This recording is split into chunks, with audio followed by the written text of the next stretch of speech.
Hello, everybody, and welcome back to Nerderous Media.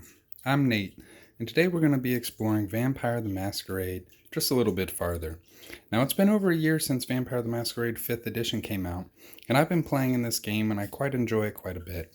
Now, there are some major differences that took a little bit for me to get used to, but once I wrapped my head around it, I found that it didn't destroy or detract from the enjoyment of the game whatsoever, while also paying a decent homage to the iconic game that gave birth to an entire generation of gamers. Now, we're going to be going over some of the differences between the revised edition and technically second edition and all that jazz with the new 5th edition. Okay, and that, as a storyteller, which has been my main role with Vampire the Masquerade for the last over a decade, as opposed to being a player. Now, both, you'll see this, but the biggest difference from both angles, but specific to the storyteller side, is the difference in dice. You'll notice that I have some red dice here that I have because I've been playing some V5, and you'll notice that I don't have the actual V5 dice. Now, I highly recommend that you purchase this book, purchase the dice that, are meant to be played with the game and everything like that. Support the original content. Support them, please. It is a wonderful game. And get all your stuff official and everything like that. I haven't gotten the dice because when I went to order, they were out of the ones I wanted. And you don't really need them. And I do like these dice quite well. So basically, the biggest difference is that in Revised Edition, you use D10s that were numbered from 1 to 0. The 0 being 10, 1 being 1, of course. Now, what a storyteller would do is there would be... Oh, the cat is playing. Kitty cat, come on, bunny, go. Go, come on. So, now, with the D10, the storyteller would set a default difficulty to which you would roll and try to reach to be able to get a success on an action. In Revised Edition, oh my goodness, kitty cat, I'm going to have to take your toy. Okay, I'll give it back when I'm done. All right, so in Revised Edition, you really only needed one success on an action for the action to actually work, and then the default difficulty to reach would be adjusted by the storyteller. So that would be like, all right, a really, really difficult action would be like a difficulty 9. And let's say you had 3 dice in your dice pool, a difficulty 9 being able to sense somebody sneaking up on you with obfuscate, and you have auspex, and you're both equal, yada, yada, yada. Okay, and you've got 2 perception, 1 awareness or alertness, whichever. And boom.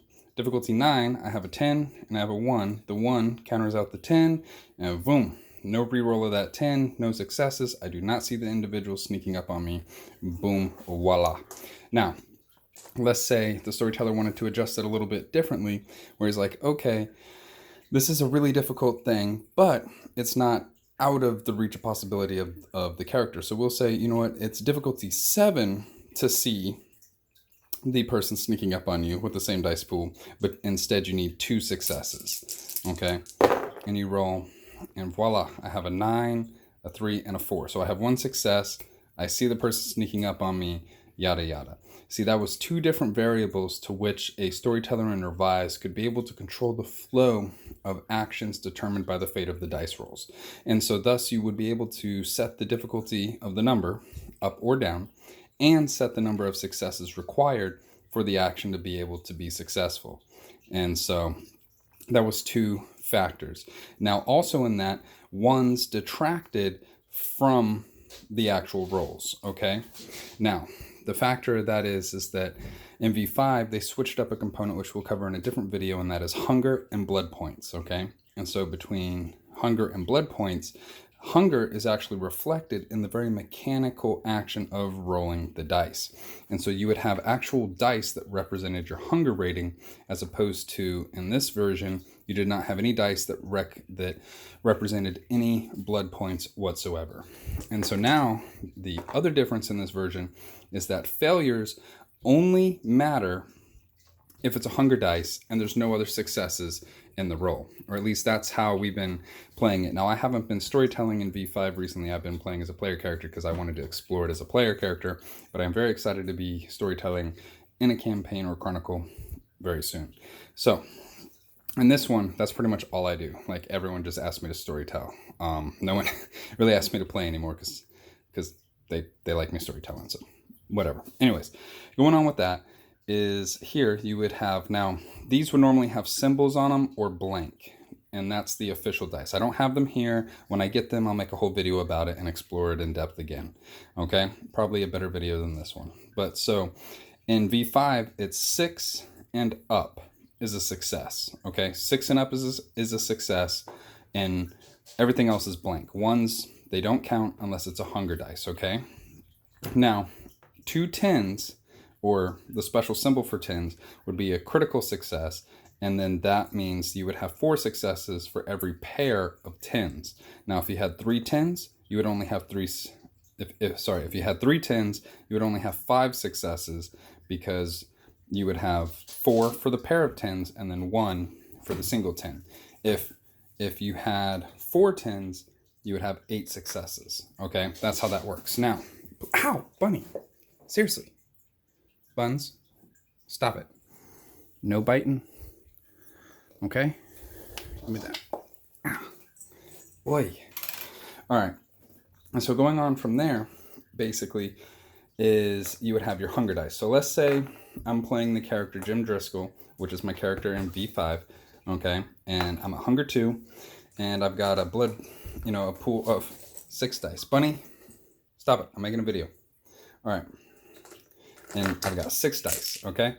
And so with that 6 dice, 2 of them are gonna be represented by the hunger. And let's say I'm taking an action. Let's see how I do, all right? And I roll. You'll notice that my only successes are the hunger dice, and one of the successes is a 10 on the hunger dice. So that is a messy critical. So I'm going to succeed, but my beast or my compulsion or some aspect of that is going to be represented and role played within the success of the action. A messy critical could be that I get overzealous with feeding. It could be that I fall into a compulsion of some kind, and you can use the random compulsion chart, which is why even if you have the normal dice set, it comes with numbered dice, so you can roll for random compulsions, things like that. Now let's roll again, and let's see what we get here. Now this cocked dice here, we're just going to count that as a 1, okay? And then so you see we got 1, 2, 3 successes. I have 3 successes on this roll. These ones do not count because I have more successes than I have ones, as well as that one would not count. Only that one would count. Now let's say, okay, let's make 2 ones on the hungers, and then we'll say a 3 and a 3. All right, so now I have no successes, but I have 2 failures on the hungers. That is a bestial failure. This is a double bestial failure. So I'm most certainly falling into a compulsion, most likely my clan compulsion, and I certainly failed that action, or I succeeded in the action, but it was at a loss or a cost. I won at a cost, and it was a bestial failure, so it was a very, very high cost, and then I fell into a compulsion, yada, yada, yada. So you see how that goes there.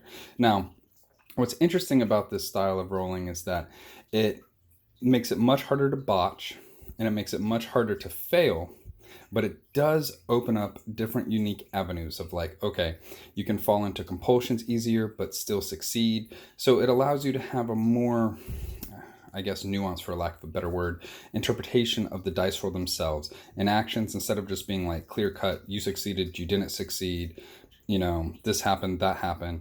The actual roll itself in the action, the physiology and essence and nature of being a vampire can be represented within the mechanical nature of the roll that then has a play upon, the role play, as well as how it mechanically affects you. So my hunger would go up, things like that. I would, fall into a compulsion. So like Jim Driscoll is of the old clan, and so he would fall into reverie and things like that. And if you know what the old clan is, thumbs up. We're not going to get into that. We'll get into that to another video.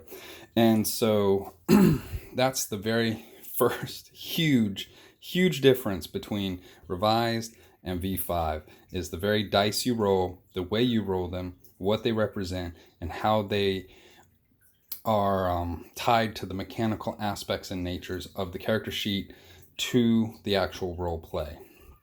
And so between that, that threw off a lot of players because, you're going from a D10 system that the D10 system for Revised plugged and played pretty much, as smooth as could be expected into all the different various games between Werewolf, Mage, between, Mummy, even Scion, all these different games that all came from this game. Okay. And then when they went into V5, changing that dice roll, changing the way the dice roll, changing how the dice represented, having specific dice for the game, it might have rubbed a lot of people the wrong way, but personally, I think it's very unique. I find it really interesting. And I also find it to the point where, you need more successes to accomplish things. So you may need 4 successes to accomplish, 3 successes, 5 successes. But then again, you have a dice pool where 6 or higher is a success, as well as ones do not detract, and you can still win at a cost. So even if you fail the roll, you can still win at a cost. And again, I'm not getting into how even willpower is used, where you can re-roll dice with willpower in V5, whereas willpower points in Revised were just an automatic success on the attempt. Okay? And so that difference right there is the very first thing you're going to have to confront when playing V5 if you're an old schooler like myself. Now, I found it interesting. At first, it took me a little hard to wrap my head around it because botches, detractions, things like that, those are part and parcel to gameplay. But in this, you can still have a bestial failure, but still succeed on the roll at a cost. I mean, it's really nuanced, and it really puts the focus on kind of the theatrics, and it seems like V5 is really focused on the very fundamental physiological mechanics of being a vampire, drinking blood, and what the act of drinking that blood and how it affects every single thing you do. From the hunger, quite literally, affects literally everything. And they represent that as hunger dice, and the very fourth wall breaking thing a player can do, roll to determine the fate of an action for the character. Thanks for watching. Again, this has been another video in the series exploring V5, comparing it to Revised, and just kind of enjoying an in-depth reflection upon the game after a year's worth of playing. Again, this is Nerderous Media. I've been Nate. Thank you so much for watching. Please give a like, a subscribe. Be sure to follow me on Twitter at Nerderous Media. Stay nerderous, y'all, and happy Thanksgiving.